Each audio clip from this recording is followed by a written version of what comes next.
shit was pure, ain't he? The type of nigga swear he real but all around us fake. The women, the dick riders, you know the yes men. Nobody with the balls to say something to contest them.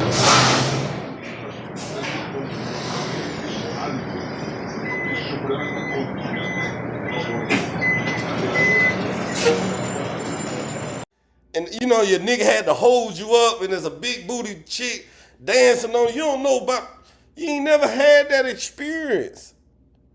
So that's all I'm saying. I ain't dissing nobody, but you know what? I'm dissing you niggas now. What's cracking? It's your boy Chicago Side, giving you a point of view from Chicago. I'm Chicago, but you can call me Chicago Side, and I'm back with another video. CyHi The Prynce just announced on his Twitter that he's officially dissing j.cole February 27, 2006. At first, he initially put out a tweet on Twitter or X, whatever you want to call it, where he stated this: I grew up in an era where lyricists were from the streets. Now it's a bunch of straight-A students who dropped out of college their sophomore year to be rappers. You can tell they don't have any life experiences. They're just good with words. And fans were confused of who he was talking about, who he was getting at, or whatever the case may be. And then he went live and he said this. Other things, or not criticized, but may have spoke on certain things that should be better in hip hop, from street rappers to lyrical street rappers to pop, whatever the case may be. And it's just, I feel like Twitter just got a chance to hear that side of it. And you know, they went all up in arms, I guess, because my boy Cole just dropped the album, and you know, everybody was saying I'm talking about him or whatever the case may be. And the fans were wondering, why is he going at j.cole? What did j.cole do to CyHi The Prynce? And he pretty much dropped a video on his Twitter today. Pretty much an AI video that plays on the False Prophets theme, and he's taking the angle of, since you diss Kanye, I'm gonna diss you back. And the fans are really letting him have it. They dragging his ass. They spewing the same sentiments that I have. Like, I understand CyHi The Prynce, he's a top level MC, don't get me wrong. And I would love to see what CyHi does. But the beef or when the diss is unorganic, it's like, oh man, like, come on, bro. It's like a cry for attention, and that's when it. If this was years ago, maybe it would matter. But do it matter? Like, if j.cole don't respond, would it look bad on j.cole? What do you guys think? Do it look bad on j.cole if j.cole doesn't respond? j.cole is about to go on tour. You know, he just had a successful album run. And I guess CyHi The Prynce is also rolling out an album. He just dropped a new song. And people are saying that he's Clout chasing. I'm not gonna lie, that's what it looked like, you know. CyHi The Prynce, I mean, and a lot of people saying he's going out sad on Twitter, you know, saying this is what rap has come to, and they're letting him have it, and he's pretty much, you know, eating it too, man. He's eating it. But at the same time, what do you guys think? Do you think this is a smart move on CyHi The Prynce's behalf as far as his legacy and his standing as far as a lyricist? Like, does this put dirt on his jacket? Or do you think it was a smart move on CyHi's behalf because j.cole does have that stain on his jacket from when he ran from the Kendrick battle? And if someone else disses or challenges j.cole and he runs or he doesn't respond, it'll look bad on j.cole. Would it look bad on j.cole? I mean, Simba did just diss j.cole, but j.cole didn't respond and he didn't get any backlash from that.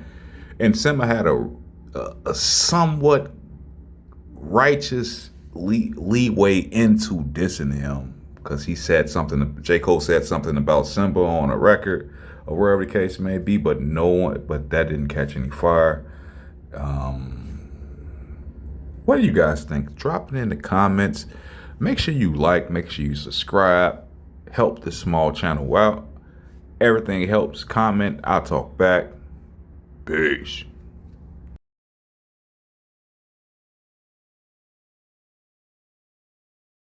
Shit was pure, ain't he? The type of nigga swear he real but all around us fake. The women, the dick riders, you know the yes men. Nobody with the balls to say something to contest them.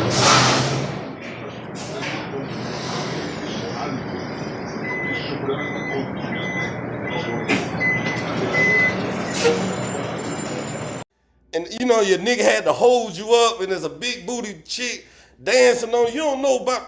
You ain't never had that experience. So that's all I'm saying. I ain't dissing nobody, but you know what? I am dissing. I'm dissing you niggas now. Since y'all got an issue with what I'm saying, any rapper that feel like I'm talking about them, jump off the porch then, and I'ma fire your ass up. There you go. That's the end of the story. Okay. Next topic. Okay, we got more people in the chat. Let's hear a few people from the chat, man. Cause we got multiple people in the chat that wanna, you know what I'm saying, say their piece. I'ma hear it, you know what I mean? I ain't, you know what I mean, against nobody in their opinion. Loco, what's good? Your mic on mute. What's happening, bro? What's happening? What it do? What's good, my brother? Blessings to you, brother.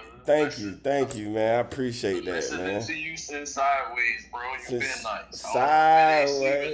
Sideways. Nah, for sure, bro. I appreciate that, man. I appreciate the love, man.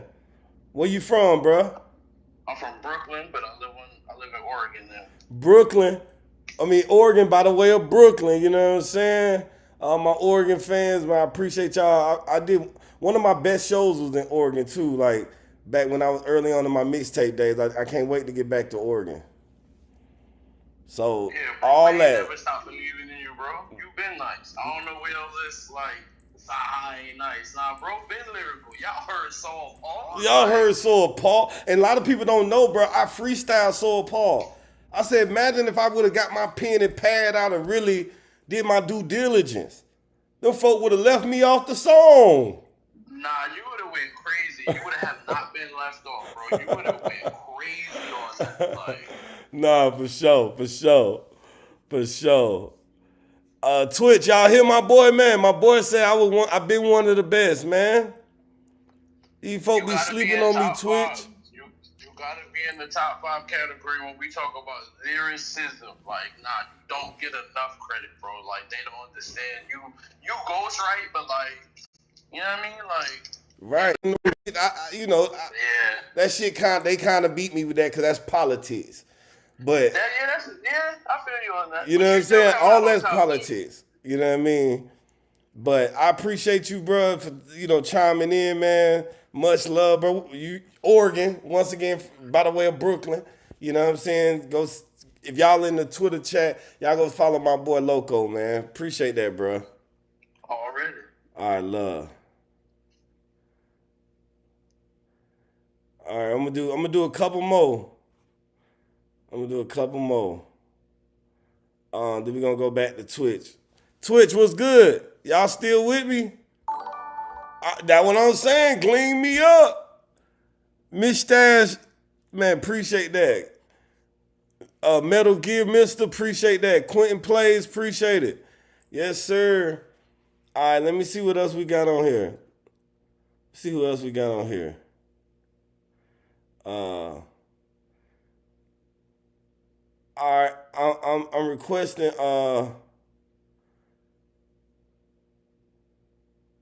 Damn, Dre, they ain't gonna let you in. I don't know what's going on. Okay, let me go with my boy right here, Rashad. Rashad, what's good? Tommy Stoner, what's good, man? That's my boy. What it do? Rashad, we on live, bro.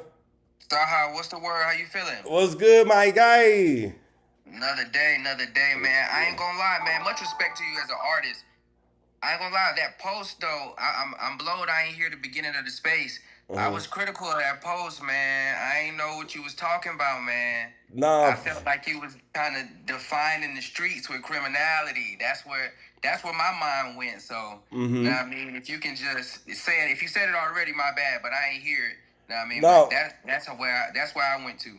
Well, this is what I was telling people. I was telling people, like, the metaphor is sometimes I like people who play jazz and blues and play by ear versus certain people like sheet music, people who play classical, you know what I mean? So I'm more of a by ear kind of guy. So what I mean by what I was saying was a lot of time I get tagged with new lyricists that come out and people are like, yo, you should do a song with this guy or you should do this with this guy, this guy.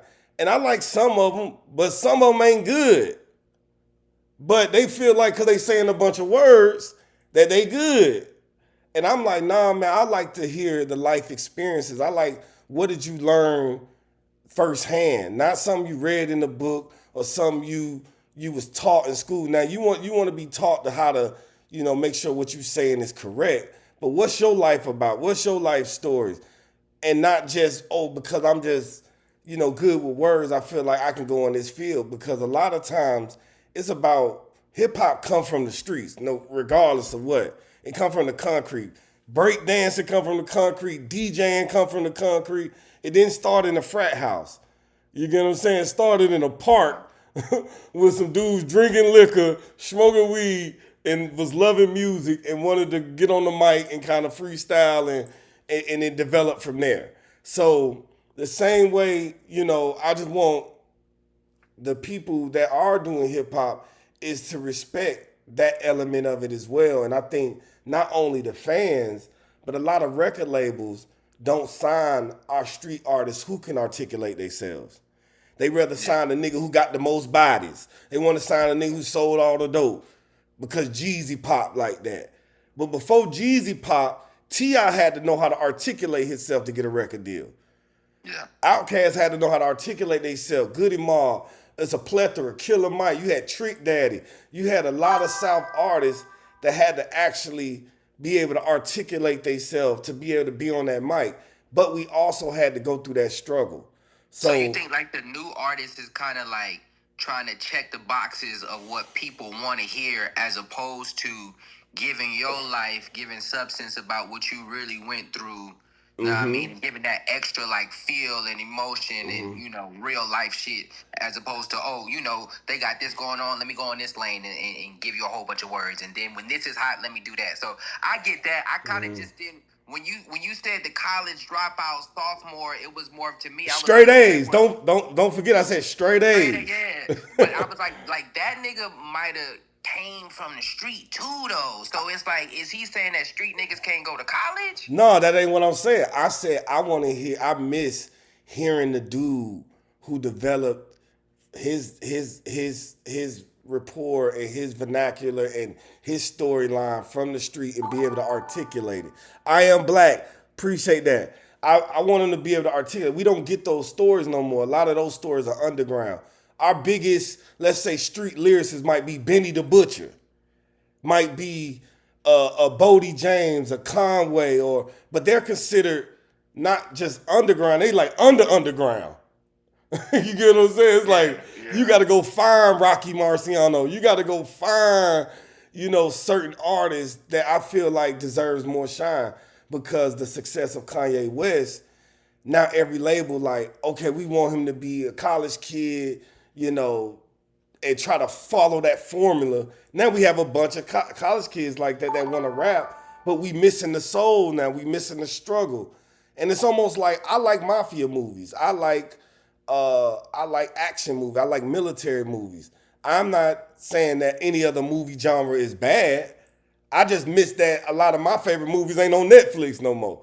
It's like, that's real. You get what I'm saying? And it's been other times I've criticized other things, or not criticized, but may have spoke on certain things that should be better in hip hop, from street rappers to lyrical street rappers to pop, whatever the case may be. And it's just, I feel like Twitter just got a chance to hear that side of it. And, they went all up in arms, I guess, because my boy Cole just dropped the album and, everybody was saying I'm talking about him or whatever the case may be. But I just want to let y'all know that. When folks brought up that old video you was on the podcast. And it kind of seemed like it was the opposite in the video of what you were saying. You know what video I was talking about? Yeah. Yeah, they brought that up kind of like a gotcha, like, oh, this nigga talking about both sides of his mouth.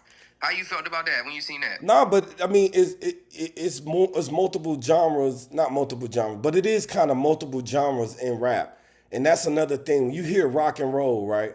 You hear soft rock, you hear heavy metal, you hear punk rock. All them is all different categories. Alternative rock, but in rap, it's just rap. Everybody in the same bucket. So I feel like Lil Uzi and Travis is more punk rock. Cardi is more punk rock. You get, I mean, punk rap. Yeah. Hip hop is more alternative, conscious, side of rap. Then you got the heavy metal, or I would say the trap rappers. You get what I'm saying? So it's like, I'm not just giving game to the young men who are doing hip hop or lyrical rap. I don't want to see my niggas in the street either going to prison and getting RICO. I'm from Atlanta. So that shit really affected my city. You know what I'm saying? That shit really affected my city due to niggas trying to put on in the street and not put on in the studio. So I'm telling them, encouraging them, either you gonna go work on your craft or be better at that, or don't even come in the rap business until you get out of the street and you want to focus 100% on music. You get what I'm saying? So I'm not just, like I said, I'm critiquing the whole game because I'm, as a writer / executive, I'm going into these sessions with these guys and I'm saying the same things. When I'm going in there with trap rappers, I'm saying, hey man, y'all need to try to, expand y'all horizons when it comes to writing songs. Also, I'm going in there with lyrical rappers. I'm like, hey, that's too lyrical, bro. Nobody ain't gonna want to listen to that. You might want to dumb it back a little bit and add a little more melody or a little more flavor. So all these things, that is what I do as an executive / producer / songwriter outside of what I do as CyHi The Prynce or Mr. EGOT. So that's why I named my album and named myself Mr. EGOT, because I